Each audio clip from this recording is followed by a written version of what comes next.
Let us move to East Lansing, Michigan. Michigan at Michigan State. Ari Sherrone Moore wore the blue-collar jacket to his press conference again on Monday. He said, hey, it worked last week. I figured I'd do it again. He also said he didn't see any of the memes. I find that very hard to believe. He did, yeah. I hope he saw the chef one, and I hope he laughed. Like, you have to laugh at that one. Do you think that being online as a coach is a good or a bad thing?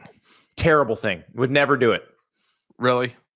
Yes, because people are so, like, think about how mean people are to us. And we're nobody. Imagine what they are to these coaches. Like, if you were a coach, I guess Lane Kiffin's the only one who's serially online. And I'm sure people are nasty to him, although most of his replies are probably just Florida fans begging him to come right now. But if I were Sherrone Moore, I would not look at the internet ever. Ever. Mario Cristobal's online. Mm-hmm. Jed Fish is online. Yeah? I'm trying to think of coaches who have done well who have been online. It's hard to do. Like, I don't have the temperament for it, and I think most people don't, because if you are in that position, you are bound to draw a lot of negativity. And I don't care how tough you are or how mentally strong you are. You see that many people saying terrible things about you and your family and everybody you ever met, it's going to be a drag on you. That said, like if I was ever in a position to be able to charter my own boat off of Saint-Tropez, that like I wouldn't care what anybody thinks. But maybe it's easier to say. They're all that rich. No, I don't think it matters. But that said, if I were Sherrone Moore, if I saw the meme of me in the chef outfit, I would have laughed. The bondage outfit, maybe funny. Not. But the chef outfit was hilarious. The astronaut one was pretty funny too. You should come out wearing like a Thanksgiving turkey outfit and just say, we're going to feast this weekend. Guys, I don't know if it's occurred to you yet. I don't know if it's going to occur to you yet, but let me make it real clear. Michigan is going to be 9-2 when they host Ohio State this year. And when Michigan is 9-2 when they host Ohio State this year, threaten me with a good time, Ari. Andy, it's happening. It literally is happening right in front of our faces.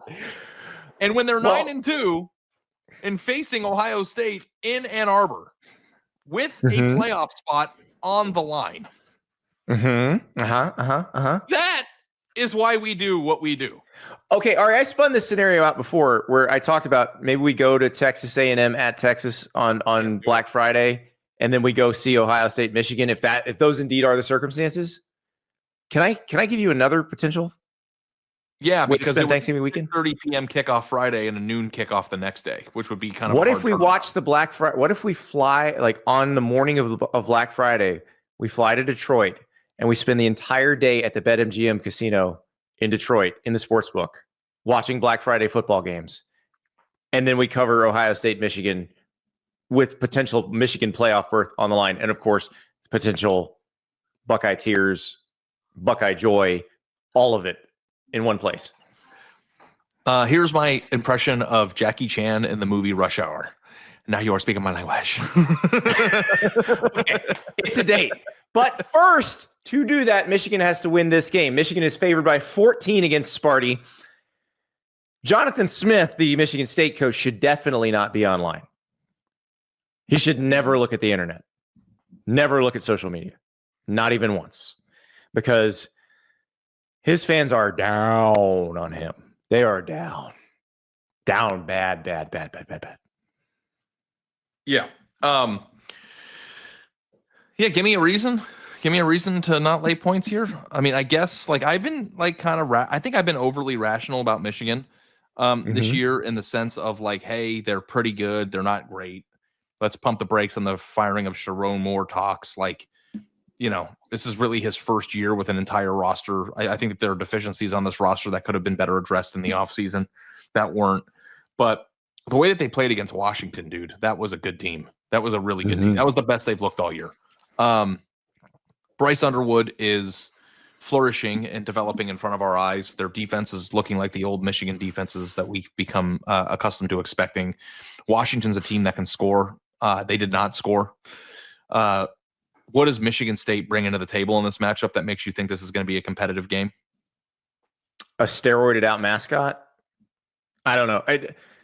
Trivia question, Ari. What was the last time Michigan State ran for more than 4 yards a carry in a game? Holy crap. It must be a long time ago if you're asking me something that specific. It was the Youngstown State game in week 3. Okay. Since then, they've played 4 games, USC, Nebraska, UCLA, Indiana. That 3.5 yards a carry is the best they've been that they've managed to muster. The way you beat Michigan is you run against Michigan. USC showed you how to do it. They can't do it. They can't do it. So I just don't know what you're going to do. And plus, Michigan seems to be rounding into form. Like, we are starting to see what Bryce Underwood can be. And it's really exciting because the guy's going to be good. Like, you could tell, even in the early games when they were kind of struggling, this guy's got the tools. But now you're seeing it start to get put together. And I thought he looked really good in the Washington game. I cannot wait to see what the next steps of his evolution are. Yeah, I'm on Southwest's website right now checking out flights to Detroit. So can't imagine why you do that. Also, Detroit after Thanksgiving is a very lovely place to be. Well, yeah, absolutely. Detroit style pizza, by the way. Oh boy, highly underrated. Rectangular, thick, delicious. Dude, there's a place in like the Greektown area called Papadopoulos or something. I don't know. It's a Greek pizza place that is awesome. Now, I don't know. Now you're speaking my language. I don't know like where the Detroit style originated, or if there's like a restaurant in Detroit that like claims to be the birthplace of it that I've never been to.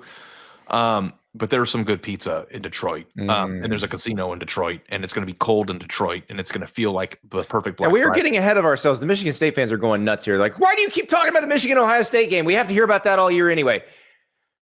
Because we're not that confident that you're going to put up much of a roadblock against the Wolverines. That's why. And if you're a Michigan State fan who wants to jump into the food conversation, I'd like to know, why are there so many Coney Island restaurants in Detroit? Well, Michigan fans can answer that too. They all live in. But I'm including Michigan State fan bases live in Detroit. Yes. Yeah. Coney Island's in New York. Why do you call them Coney Islands? There's a million Coney Island restaurants, and there's got to be a reason for it. And maybe I could Google that. Yeah, I like a good Coney Island restaurant, but there's a ton of them in Detroit. Anyway, Michigan State fans, if you are upset about the ratio in which we were discussing Michigan instead of Michigan State during this segment, the best news for you is that on Saturday, you have the ability as a program to change the perception, to change the perspective, and to change the conversation. Give us a reason to talk about you. That's not. I just don't. Coach can get fired. Don't know if they can, and that's the thing. And if Michigan goes in there and steamrolls them, I think you're going to look at this situation and go, what happens next for Jonathan Smith? Because remember, Jay Batt, the athletic director at Michigan State, is new there. He just got there from Georgia Tech. So he's evaluating everything with fresh eyes. And if he doesn't think things are going well, I wouldn't be shocked if he decides to do something. So we'll find out. If we ever do get to cover a game in East Lansing again, Ari, I'm going to take you to Joe's Gizzard City in Potterville, Michigan. They will put anything in the deep fryer there. Literally anything. I said, will you put a double bacon cheeseburger in the deep fryer? And the lady said, absolutely. Wait, and so you bring your thing and then they put it in? It's whatever's on their menu. They will put it in the deep fryer for you. Oh, okay. What is the thing that you think is never deep fried ever on any menu ever that should be? Turkey. Now I realize very common. You can get fried turkey. Like, people make fried turkey for Thanksgiving, but you rarely can get fried turkey out. Yeah. Why is fried turkey, why can't you get fried turkey the same way you can get fried chicken? I don't know, but I think is it because turkey is more expensive and it's more expensive to produce fried turkey? It's cheaper. Turkey is cheaper than chicken?